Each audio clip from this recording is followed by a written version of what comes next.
शांति 8/9/2021 के साकार महावाक्यों में प्यारे बाप दादा ने कहा, मीठे बच्चे, अपने से बड़ों का रिगार्ड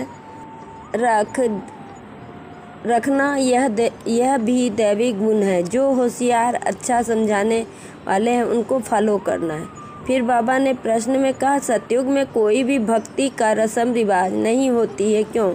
उत्तर में बाबा ने कहा, क्योंकि ज्ञान का सागर बाप ज्ञान देकर सदगति में भेज देते हैं। भक्ति का फल मिल जाता है।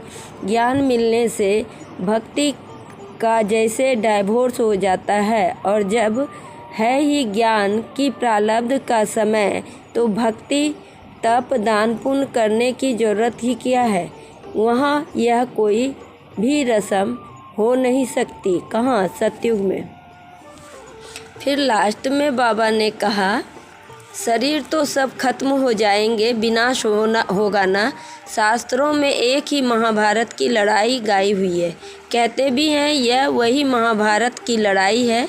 वह तो लगनी ही है।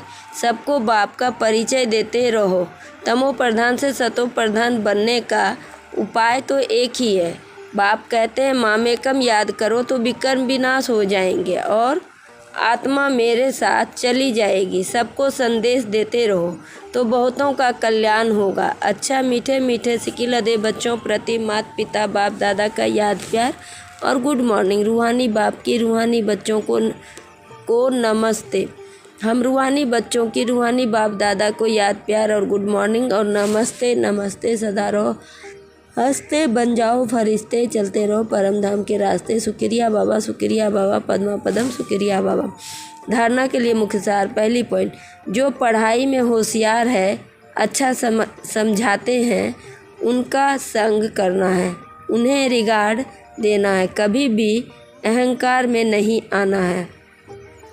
फिर दूसरी पॉइंट में बाबा ने कहा, ज्ञान की नई नई बातों को अच्छी रीति समझना व समझाना है। इसी खुशी में रहना है कि हम हैं ही स्वदर्शन चक्रधारी। वरदान में बाबा ने कहा, एक बाप की याद में सदा मगन रह एक रस अवस्था बनाने वाले साक्षी दृष्टा भव। एक बाप की याद में सदा मगन रह एक रस अवस्था बनाने वाले साक्षी दृष्टा भव। स्पष्टीकरण, अभी ऐसे पेपर आने हैं जो संकल्प स्वप्न में भी नहीं होंगे, परंतु आपकी प्रैक्टिस ऐसी होनी चाहिए जैसे हद का ड्रामा साक्षी होकर देखा जाता है। फिर चाहे दर्दनाक हो या हंसी का हो, अंतर नहीं होता। ऐसे ही चाहे कोई का भी रमणीक पाठ हो, चाहे स्नेही आत्मा का गंभीर पाठ हो, हर पाठ साक्षी दृष्टा होकर देखो, एक रस अवस्था हो। परंतु ऐसी अवस्था तब रहेगी जब सदा एक बाप की याद में मगन होंगे।